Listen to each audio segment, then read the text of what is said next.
असं अभिवादन करतो।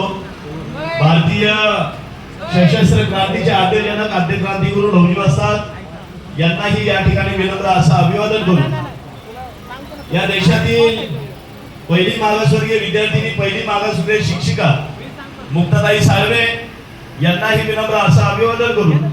या देशासाठी राज्यासाठी आणि गावागावासाठी ज्या ज्या मानवीरांनी आपलं बलिदान दिलं अशा तमाम ज्ञात अज्ञात सर्वच मानवीरांना या ठिकाणी विनम्र असं अभिवादन करतो। लवजी शक्ती सेना हडपसर विभागाच्या वतीने साहित्यरत्न अण्णाभाऊ साठे यांच्या 104व्या जयंतीच्या आपणा सर्वांना आयोजकाला मंचावरील सर्वांना या ठिकाणी कोटी कोटी शुभेच्छा व्यक्त करतो। खरं तर जयंतीच्या जो 1 तारखेला सुरुवात झाली, आता उत्तर आपल्याकडे या जयंतीचे कार्यक्रम चाललेले असताना खरं तर चंदन भाऊंच्या मध्ये त्यांच्या गाण्याच्या मध्ये आमच्यामुळे थोडासा व्यत्यय आलेला आहे, त्यामुळे त्यांची पहिली या ठिकाणी मी माफी मागतो। 1 तारखेपासून सातत्याने जयंतीच्या कार्यक्रमाकरता महाराष्ट्राच्या बाहेर इतर राज्यामध्ये कार्यक्रमाला जात असताना चंदन भाऊंच्या सोबत मला वाटतं दुसऱ्यांदा आमची भेट झाली। 19 तारखेला मला वाटतं माळीमळा लोणी या ठिकाणी तेव्हा देखील मी आपल्या गाण्यामध्ये व्यत्यय आणला, त्याबद्दलही तिथे दिलगिरी व्यक्त केली, इथेही करतो। दुसऱ्यांदा हे करत असताना मात्र निश्चित आमच्या भाषणापेक्षा आमची 100 भाषणं आणि चंदन भाऊचं एक गाणं याची बरोबरी होऊ शकत नाही, त्यामुळं मी जास्त वेळ आपला घेणार नाही।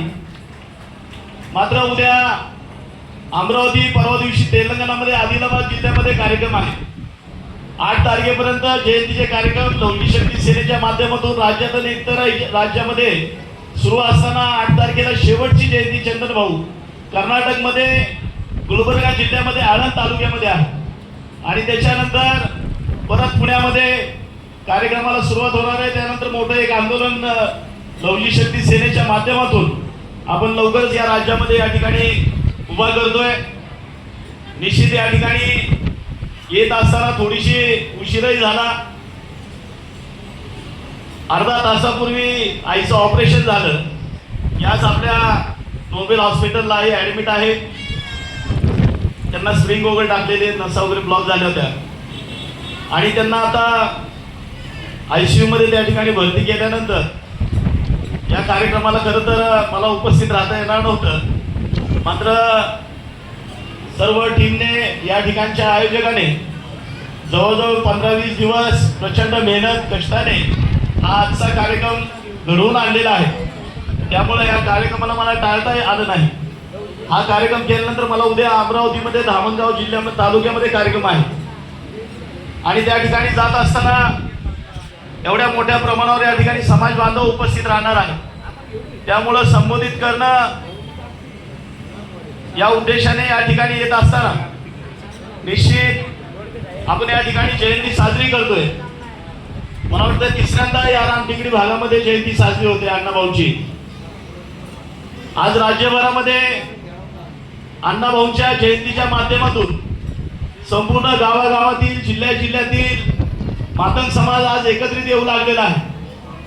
निश्चित कुठेतरी मातंग समाजाच्या प्रश्नाच्या संदर्भात आता मातंग समाजातील 9 तरुण देखील आता सतर्क होऊ लागलेला आहे। 1 ऑगस्टला आपल्याला ज्ञात असेल, 1 ऑगस्टला इम्तियाज भाई सुप्रीम कोर्टाने एक ऐतिहासिक क्रांतिकारी निर्णय दिला।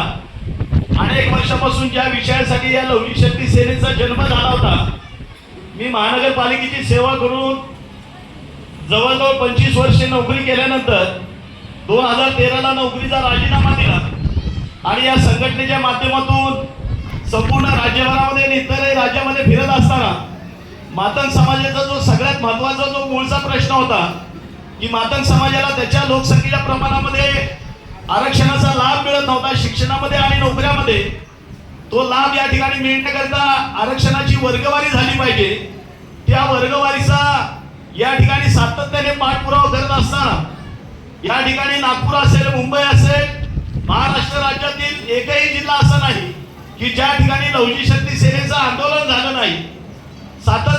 पाठपुरावा करत असतात, मग ते आघाडी सरकार असेल, महाआघाडी सरकार असेल किंवा युती किंवा महायुतीचं सरकार असेल.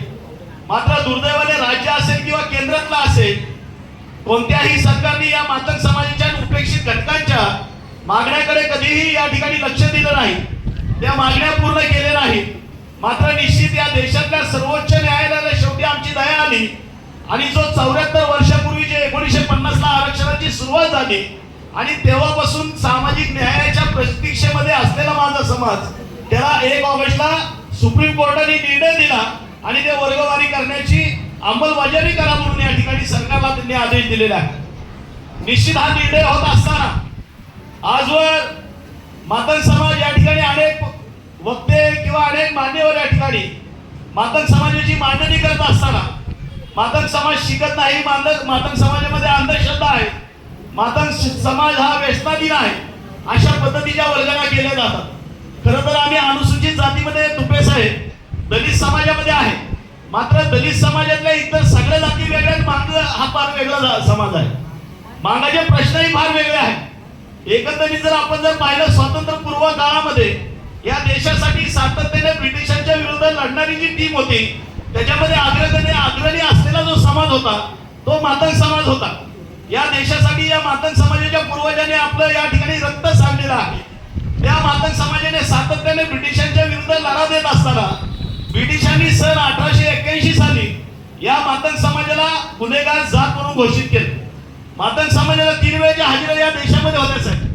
आमच्या सोबतच्या जातीला 3 वेळेच्या हजेऱ्या नव्हत्या, ते गुन्हेगार जात नव्हते. मात्र मातंग समाजाला शिक्षणामध्ये बंदी होती, नोकऱ्यामध्ये बंदी होती आणि मातंग समाज त्याचे स्वतःचे जे व्यवसाय करायचा, जे दोरखंड असतील, केरसुने असतील, टोपल्या असतील, हे बनवायचा आणि तो विक्रून त्याच्यावरती त्याचा उदरनिर्वाह चालायचा.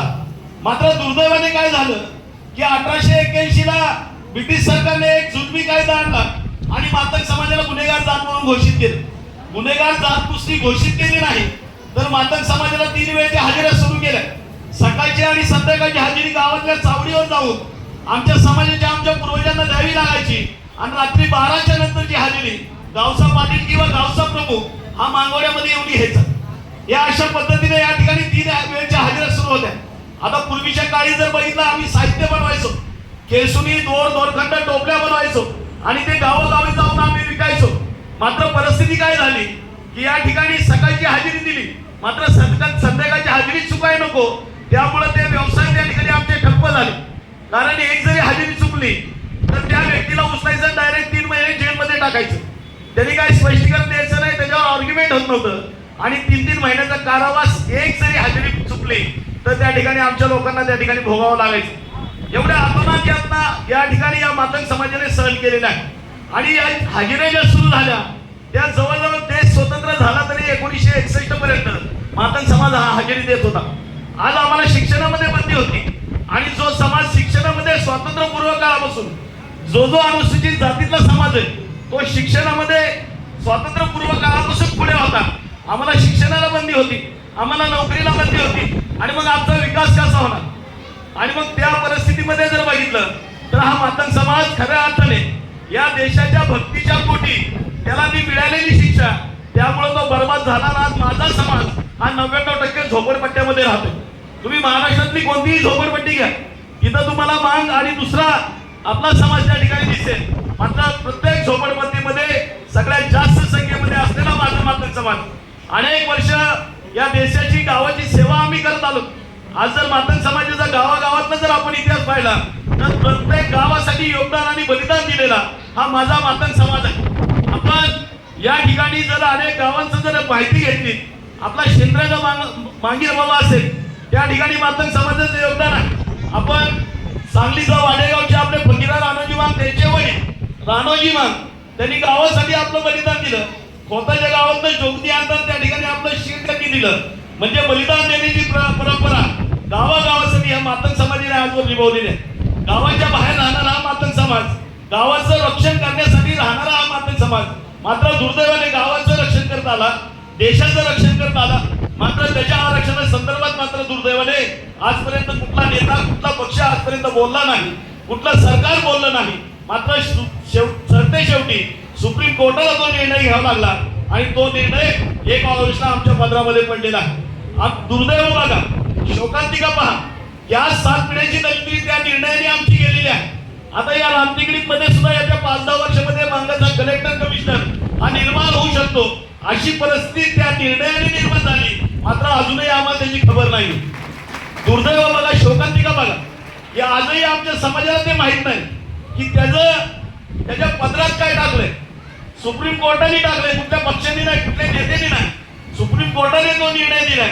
आणि त्या निर्णयामुळे येणाऱ्या भविष्य काळामध्ये या राज्यामध्ये गावागावामध्ये असलेल्या मागण्यांमध्ये मागाचे देखील कलेक्टर कमिशनर डॉक्टर इंजिनियर हे जन्माला येणार आहे. एवढा मोठा ऐतिहासिक क्रांतिकारी निर्णय आमच्या समाजाच्या पत्रात टाकला. आम्ही काय केलं, आम्ही किती त्याचा आनंदोत्सव साजरा केला, आम्ही त्याचं किती कौतुक केलं, हा देखील आपण प्रत्येकाला आजच्या जयंतीच्या दिनी आपण प्रश्न केला पाहिजे. आम्ही काय केलं पाहिजे.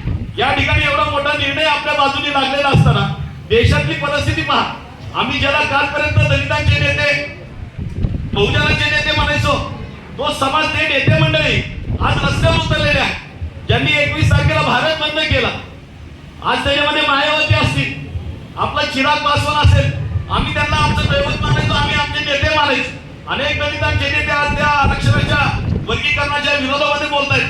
किती शोकांतिक आहे. खरं तर मोठ्या भावाने या ठिकाणी म्हणलं पाहिजे होतं की बाबा बारका भाऊ, पिढ्या तू उपाशी राहिला, आता तू जेवायला बस, तू जेवला पाहिजे. मात्र दुर्दैवाने तेवढी दानत इथल्या मोठ्या नेत्यांकडे राहिली नाही.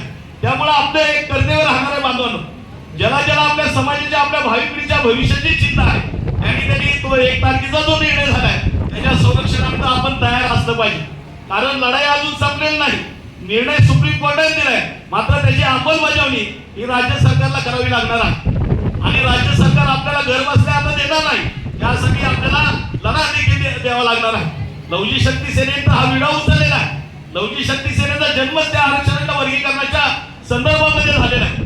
कारण या ठिकाणी एकूण जर परिस्थिती बघितली तर अनेक या आरक्षणाच्या वर्गीकरणाच्या विरोधामध्ये इतरही पक्ष, आता काँग्रेसचा एक आपला विरोधी पक्ष नेता, या राज्याचा विरोधी पक्ष नेता, त्यांनी या ठिकाणी वडेट्टीवर काहीतरी त्यांनी या निर्णयाचा निषेध केला, वर्गवारीला त्यांनी विरोध केला.